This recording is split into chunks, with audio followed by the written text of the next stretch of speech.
I have a dream that my 4 little children will one day live in a nation where they will not be judged by the color of their skin, but by the content of their character. I have a dream today.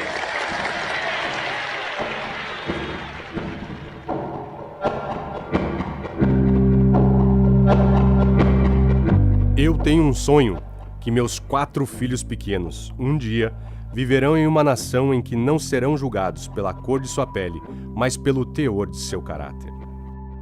Essas frases são do sermão mais famoso contra o racismo.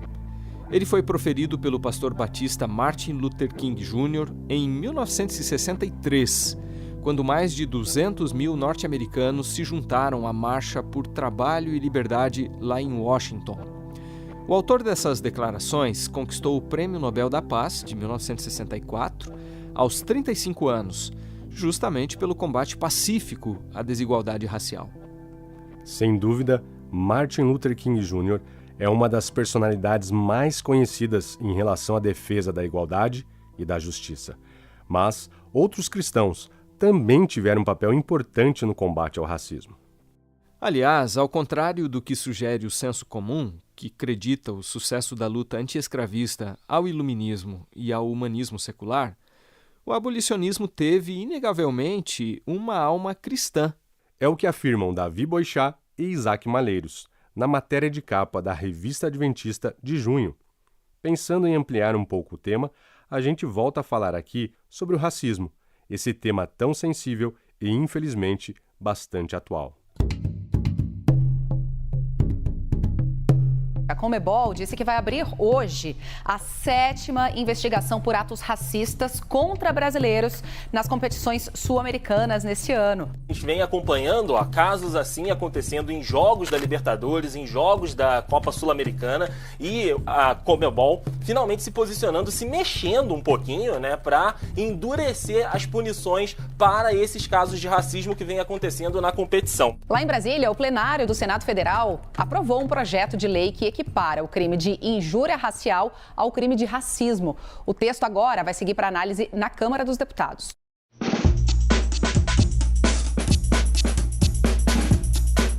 O episódio 44 do Entenda será apresentado por mim, Márcio Tonetti, e pelo Eduardo Teixeira, que estreia por aqui com a gente. Bem-vindo, Eduardo. Valeu, Tonetti. Muito obrigado. E apenas para contextualizar um pouquinho melhor nossos ouvintes, hoje a conversa vai girar em torno do livro que o Davi e o Isaac escreveram, intitulado Pela Estrada da Liberdade, a religião na história abolicionista e antirracista. A obra de mais de 300 páginas foi lançada no ano passado pela Saber Criativo, em parceria com a Unaspress, a editora do Centro Universitário Adventista de São Paulo. Pois é, Eduardo, e esse é um livro, né, para quem quer se aprofundar nas contribuições históricas, bíblicas e teológicas da fé cristã sobre essa questão do racismo. A gente começa conversando com Davi Boixá, que é jornalista e editor na Unaspress. Davi, seja bem-vindo. Eduardo, alegria conversar com você.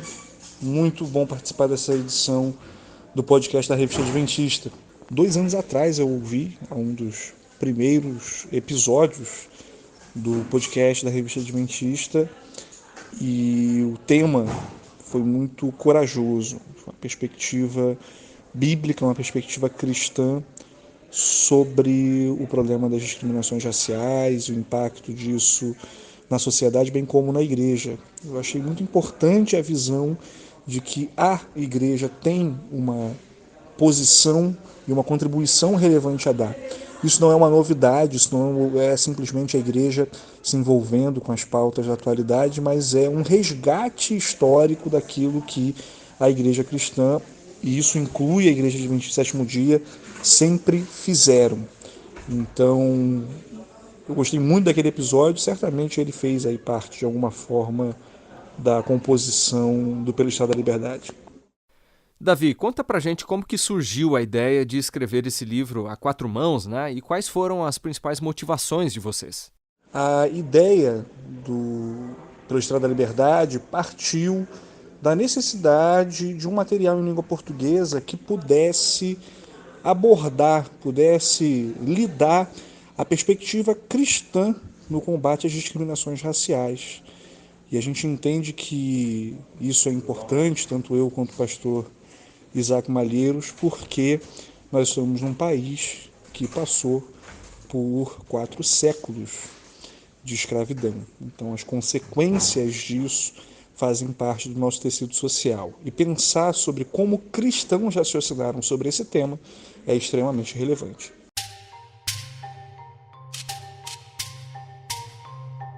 A gente precisa reconhecer que, ao longo da história, a religião cristã foi um instrumento tanto de redenção quanto de opressão. Infelizmente, alguns usaram a Bíblia para impor condições e subjugar povos. Como você vê a relação entre racismo e cristianismo ao longo da história?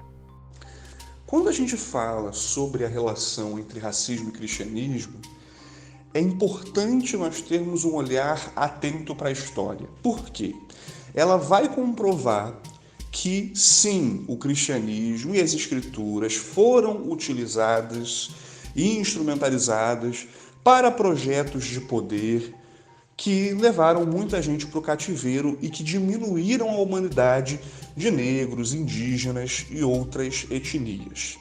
O grande problema é a gente ir para a história com um tipo de perspectiva já negativa sobre o cristianismo e deixar de ver algumas partes dela que são essenciais e fundamentais. Então, ter uma postura negativa sobre o cristianismo é o todo que a gente extrai da leitura da história? Não. E aí a gente pode mencionar autores brasileiros que lidaram de uma forma muito próxima com a causa abolicionista, que é necessariamente uma causa antirracista, e que reconheceram o papel do cristianismo no combate desse mal.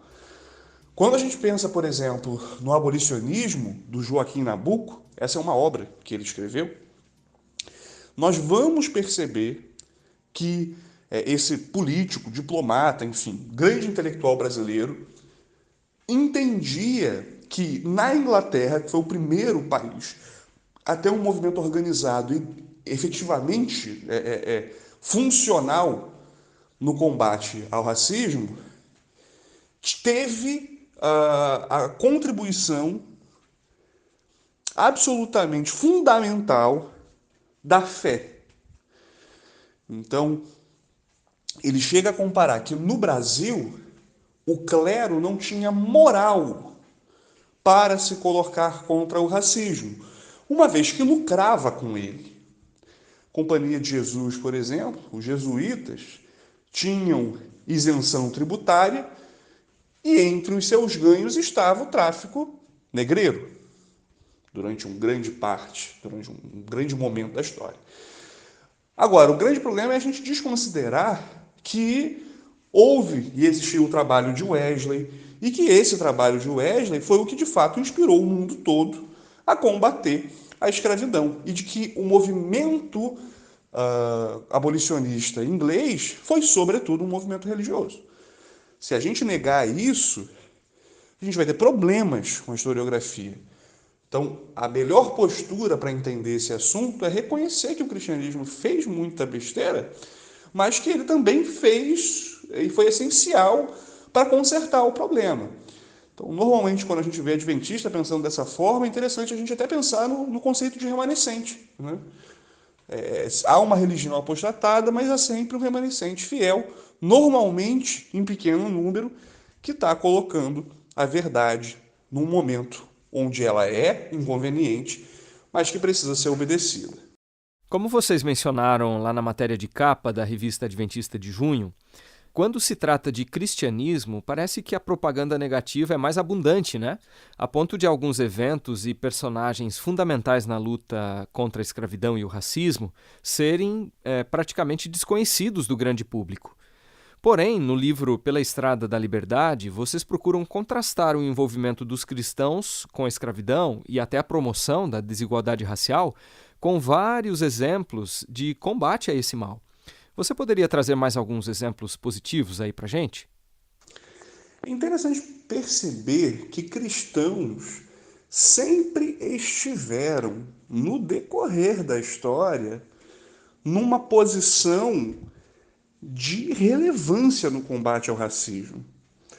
Temos exemplos do passado, como John Wesley, que foi um reformador, foi um avivalista, que teve o seu ministério de pregação acontecendo tanto na Inglaterra, onde ele fez um trabalho espetacular pela libertação dos escravos, tendo articulação política, inclusive, para isso, e também nos Estados Unidos. E a gente pode pensar em nomes mais recentes, como, na década de 60, o Martin Luther King. Então, King é frequentemente homenageado, é chamado de doutor, mas se esquecem que ele era um doutor em teologia. Grande parte dos registros que nós temos escritos do trabalho de King são sermões que ele pregou em igrejas ou em eventos públicos. Os discursos importantes de King eram sermões, basicamente tinham ali referências bíblicas explícitas. E eu acho que o exemplo de King é muito importante para nós por uma razão. King, num período onde o combate ao racismo já havia secularizado, já não era mais uma pauta apenas cristã, traz uma leitura cristã sobre o combate ao racismo. Então, King, num sermão específico, que está registrado no livro A Dádiva do Amor, que é um livro publicado no Brasil por uma editora não cristã, por uma editora comum, ele vai dizer que os negros precisavam aprender a perdoar os seus algozes. Perceba o tamanho e a implicação da mensagem cristã de King. King estava colocando a sua voz e deu a sua vida em defesa de uma causa, mas ele conseguia reconhecer que, como cristãos, aqueles que o seguiam precisavam lidar com o perdão àqueles que queriam a sua morte, que queriam a sua posição eterna de subserviência. Então, a militância de King, ela é inspirada por padrões cristãos, mas a sua forma de lidar com o problema era também distintamente cristã. O exemplo de King e de outros pastores que continuam levantando as suas vozes hoje em suas comunidades locais mostra para nós a importância de nós irmos e lidarmos com as pautas da atualidade sem nos esquecer do antigo ensinamento do amor trazido pelo Evangelho.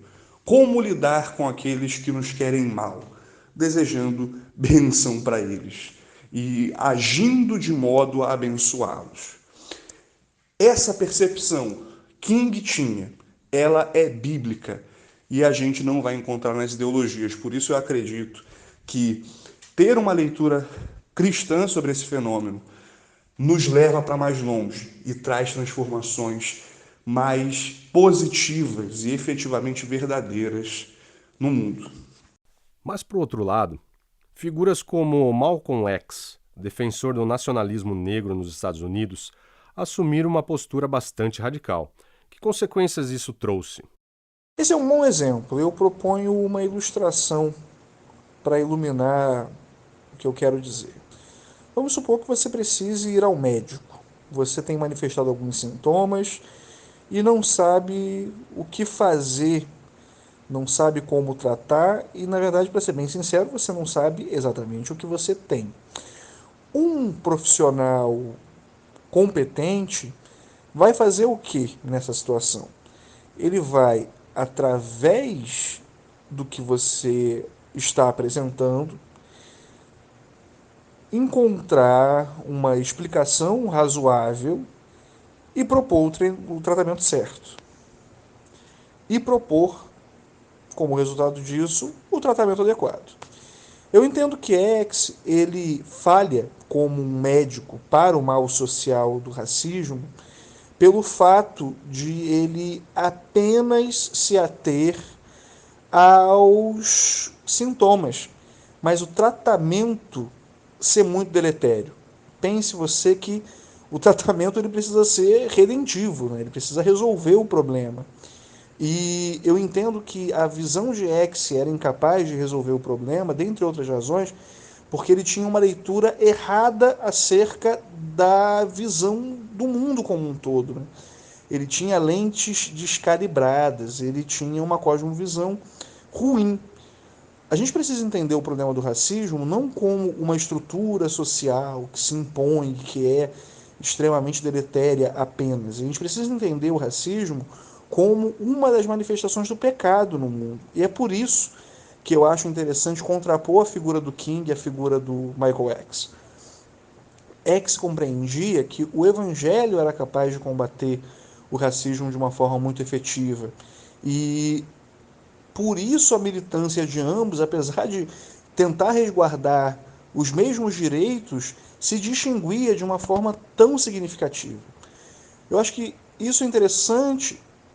Eu acredito que isso é interessante para nós hoje, porque da mesma forma nós podemos, né, ler os problemas da realidade de uma forma inadequada e propor tratamento que na realidade não vai ser efetivo. Crer no poder do Evangelho, isso sim faz diferença. Mais do que isso, ter uma atuação social coerente com os princípios cristãos, ter uma visão do homem, da sociedade, que considere os efeitos do pecado, é fundamental para que nós tenhamos soluções efetivas.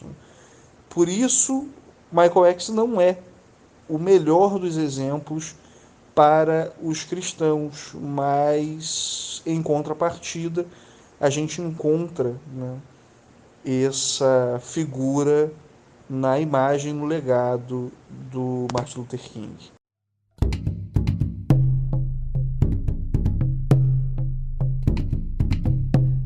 Davi, nós sabemos que outros grupos étnicos também têm sido alvo de preconceito. Durante a pandemia, por exemplo, nós vimos chineses sofrendo ataques racistas. Mas você poderia explicar por que a gente geralmente costuma pensar em antirracismo em termos mais negros, vamos dizer assim? Existem algumas boas razões para isso. A primeira é que a gente está num país que teve colonização feita através de trabalho escravo. Nós estamos num país que durante mais de 400 anos usou mão de obra escrava com base num critério racial. E a gente está num país que, dentro do universo do tráfico negreiro, absorveu uma parte muito significativa dos negros que foram ali extraídos dos seus países natais, né, através das portas do não retorno. Por isso, a gente pode sim pensar que o problema da escravidão ele existe em muitas formas ainda hoje. A gente pode, sem muita dificuldade, ouvir sobre grandes marcas, sobre empresas no ramo de confecções que utilizam de mão de obra escrava boliviana, por exemplo, no estado de São Paulo. Tudo isso é uma realidade que precisa ser combatida. Agora, quando nós falamos de um antirracismo e de questões muito específicas nesse ponto, a gente não quer deslegitimar ou diminuir esse tipo de desgraça. O que a gente quer é apenas chamar a atenção para um tipo de visão sobre a sociedade que resultou em 400 anos de escravidão e que deixa, assim, marcas ainda muito vivas no nosso tecido social, no nosso corpo social, e que precisam ser combatidas através de uma outra visão, e no nosso caso, de uma visão teológica, de uma visão bíblica sobre esse fenômeno. Para nós encerrarmos aqui o bate-papo, será que a igreja hoje ainda tem um papel relevante na luta antirracista? As igrejas nas comunidades empoderam os negros. Elas dão voz a quem é marginalizado, elas curam quem está ferido, elas tiram das drogas quem está viciado, enfim, elas são um motor de promoção social imenso. Por quê? Porque o Evangelho sempre causa transformações na vida que são muito grandes. Então, sempre que você olhar para um pastor negro numa comunidade, você pode não ver nele o tipo de precisão teológica que você gostaria. Muitos deles podem não ter a eloquência de um Martin Luther King, mas aquele homem, às vezes sem muita instrução formal, é alguém lidando na ponta, na realidade, transformando a vida de muita gente. Existem estudos, e são fartos no Brasil, mostrando como o cristianismo é uma ferramenta de mobilidade social importante. Quando a gente ouve sobre jovens que se tornaram músicos eruditos por causa das suas igrejas pequenas, a gente está falando de um tipo de movimento social cristão que está promovendo dignidade para os negros. Perceba que ele não atua na esfera política. E não é a esfera política que resolverá todos os problemas. Ela tem uma responsabilidade. Ellen White vai falar sobre isso em Testemunhos para a Igreja, volume 9, vai mostrar que, uma vez que o Estado não havia feito a sua obrigação na tarefa de colocar os negros em uma condição de dignidade, a Igreja deveria fazer isso. E é importante a gente estar atento para esse tipo de movimento, para a Igreja que atua. Mas mais do que isso, é importante a gente pensar se nós temos feito e se nós temos trabalhado no sentido de colaborar com essa igreja. Às vezes é a nossa ajuda financeira, às vezes é só o nosso envolvimento.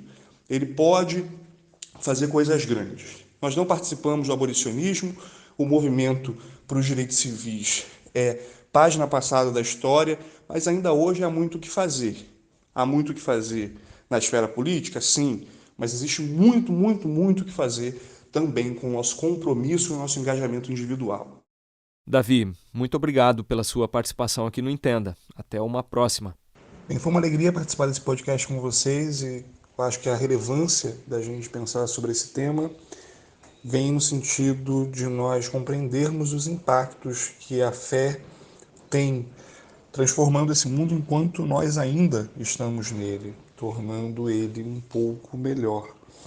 Mas, sobretudo, nos situando, nos colocando num legado mais amplo do que o que a gente pode fazer imediatamente e nos dando exemplos históricos, de como agir de forma efetiva no combate aos males do nosso tempo, tal como nossos irmãos no passado fizeram.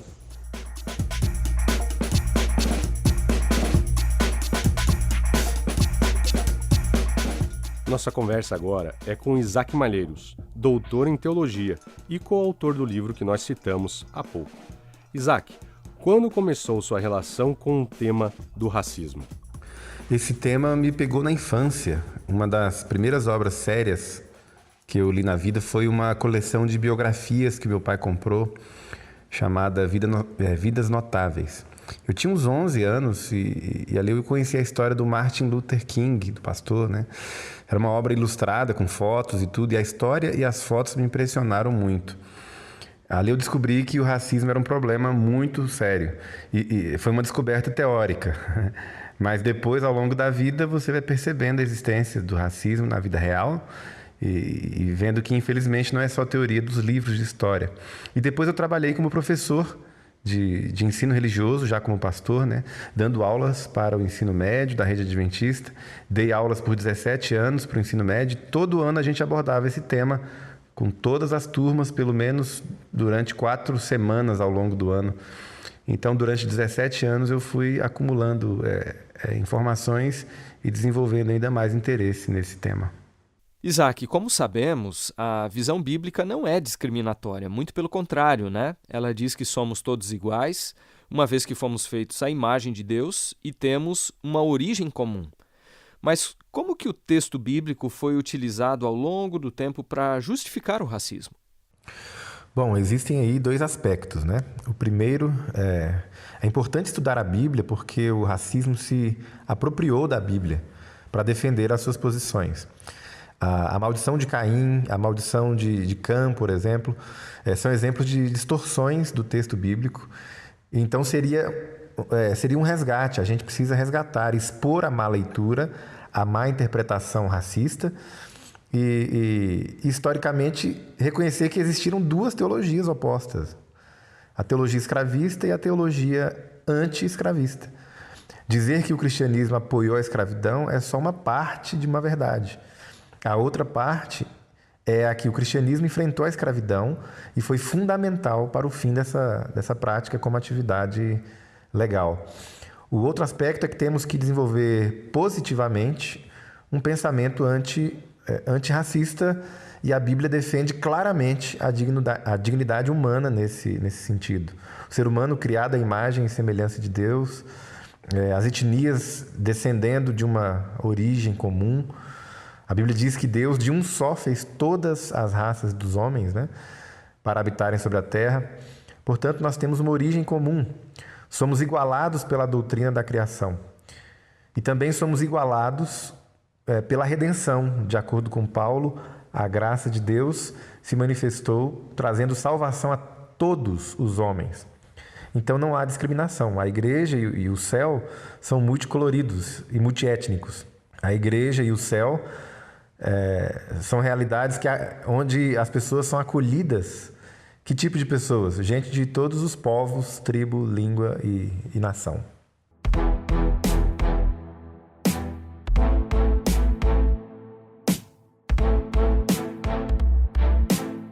Na segunda metade do século XX, surgiram nos Estados Unidos movimentos ecumênicos no sentido de interpretar a Bíblia à luz de uma teologia black. Como você enxerga essas propostas? Na verdade, existem diferentes propostas de teologia negra. E no livro a gente traz as duas, né? A gente faz uma comparação entre as ideias de James Cone e do Esau McCaulley. James Cone e a teologia negra da libertação, ele faz denúncias corretas e sugere posturas e atitudes que poderiam ser praticados por cristãos que querem ser fiéis à Bíblia. No entanto, a minha maior preocupação com a proposta de James Cone é a visão que ele tem da Bíblia e da autoridade dela. Ele não crê que a Bíblia seja a palavra de Deus, e isso está explícito nos seus livros.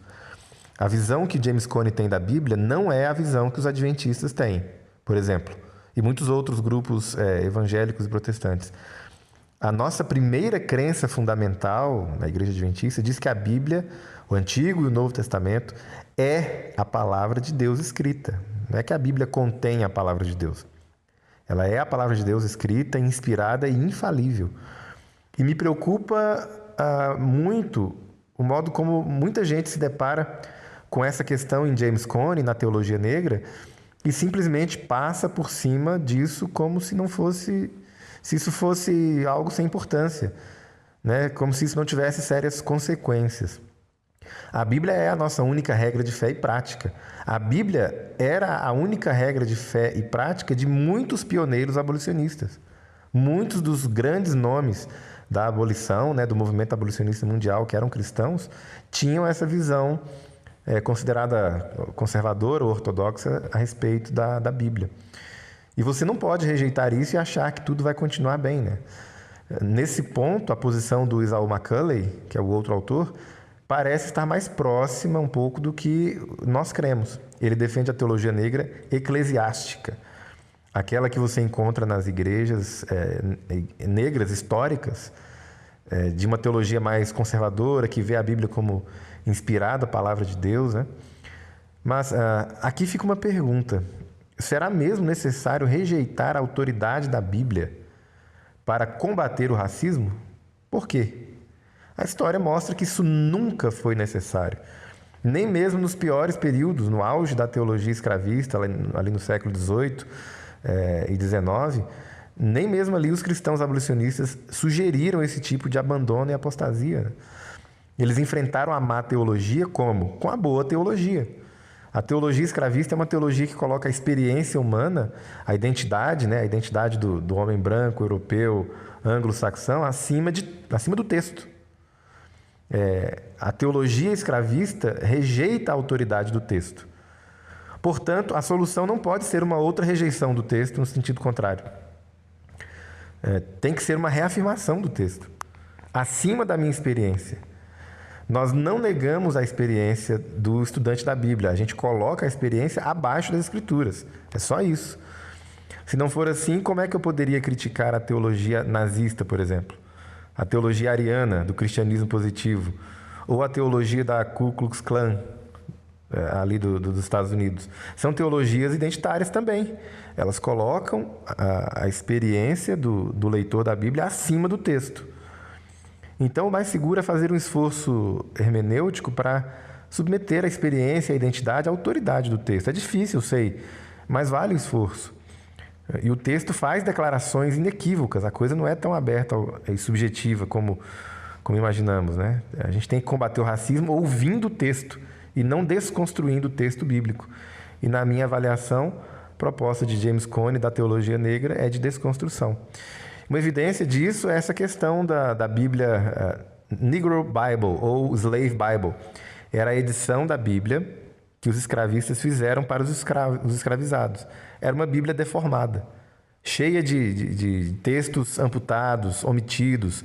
Não tinha Êxodo, não tinha vários salmos, não tinha vários textos do Novo Testamento, a carta de Paulo a Filemão não tinha. Essa é uma evidência histórica de que mesmo os escravistas reconheciam que se você deixar a Bíblia inteira falar, ela não apoia a escravidão e nem a discriminação. Isaac, entrando agora na história do Adventismo, como os pioneiros da denominação lidaram com a escravidão nos Estados Unidos lá no século XIX? É preciso dizer o seguinte, que o millerismo e o adventismo nasceram abolicionistas. O millerismo era sinônimo de abolicionismo. Teve um profeta negro, William Foy, como a gente já sabe. Os líderes milleritas eram todos abolicionistas ativos, né? O Guilherme Miller era abolicionista, acolheu escravizados que fugiam. O primeiro presidente da igreja adventista, John Byington, era um abolicionista convicto e chegou a se envolver numa rota clandestina de fuga dos escravizados do sul para o norte, a Underground Railroad, que era conhecida essa rota, né? José Bates também era um abolicionista radical, que liderou e presidiu sociedades abolicionistas nos Estados Unidos. Ellen White escreveu textos duríssimos contra a escravidão e contra a discriminação racial. E pouca gente sabe disso. Os textos estão aí, gente, disponíveis. A gente tem boa parte, ou se não todos, eles traduzidos. São extremamente pesados e ela não economiza palavras, né? Ou seja, envolver-se no combate ao pecado do racismo não é uma novidade em nossa história. Nossa história adventista, que eu digo, né?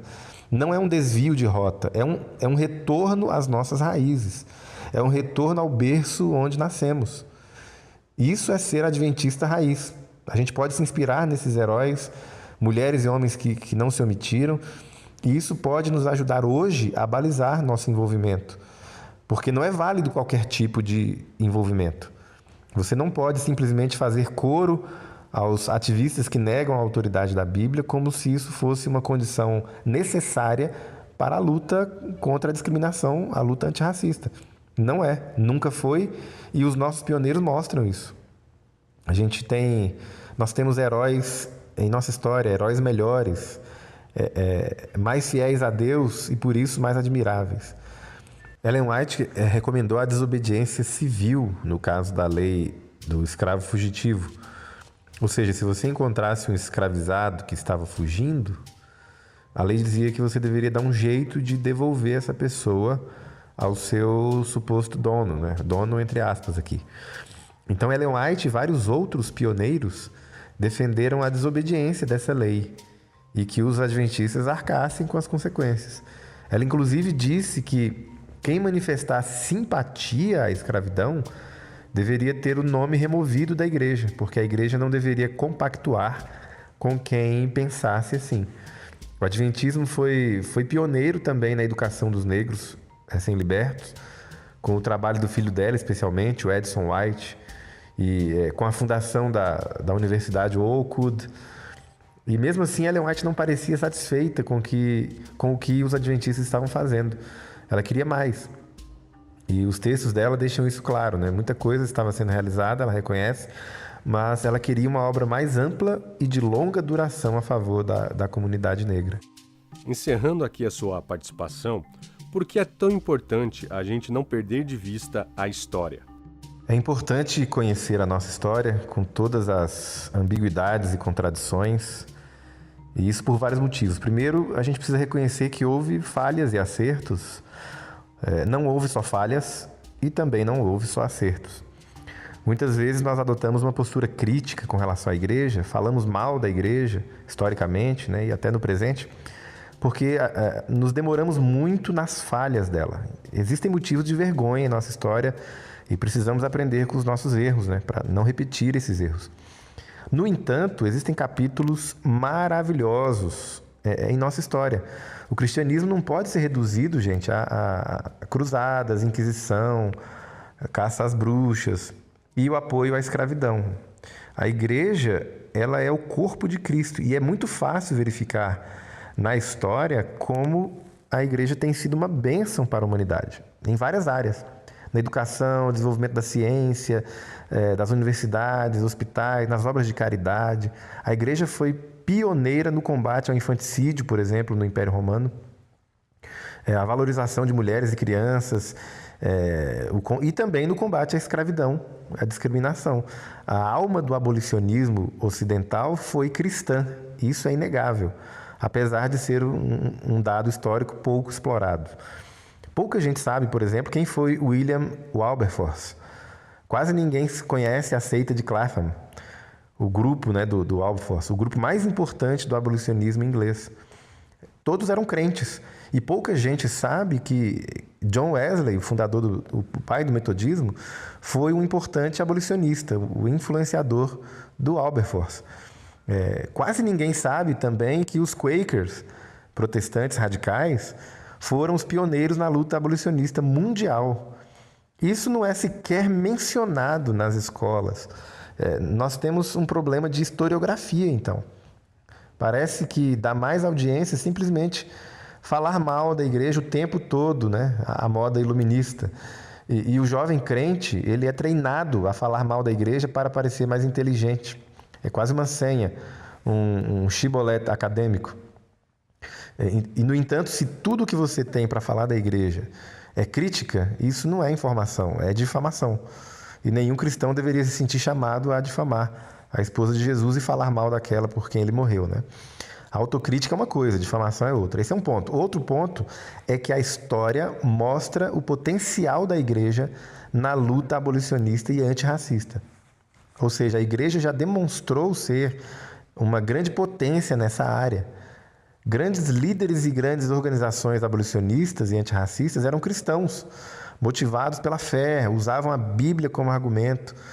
E se isso funcionou lá no século 17, 18, 19, quando a situação era bem pior, eu não vejo motivos plausíveis para nós hoje abandonarmos o radicalismo da nossa fé, a alma cristã dessa pauta. Ou seja, não é preciso abandonar ou suavizar o nosso cristianismo.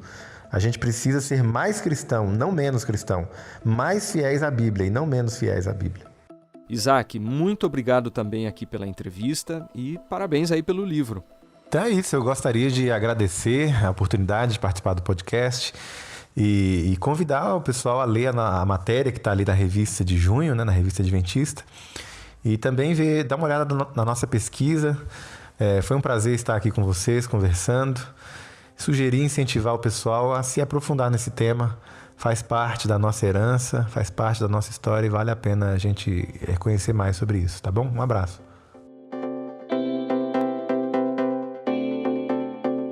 Os erros cometidos por alguns cristãos não podem apagar a contribuição cristã na luta por justiça e igualdade.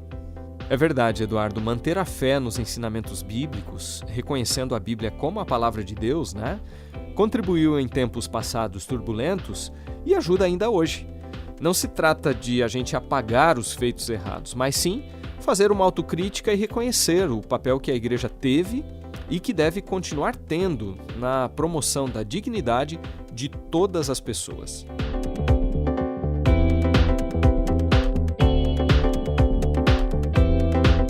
Com produção e roteiro de Márcio Tonetti e Eduardo Teixeira, edição de áudio e sonorização de Márcio Tonetti e direção de jornalismo de Marcos De Benedicto, o episódio de hoje fica por aqui. E para quem ainda não se inscreveu em nossos canais, fica aqui o convite. Assim você será avisado sempre que a gente publicar um novo episódio. Até o próximo!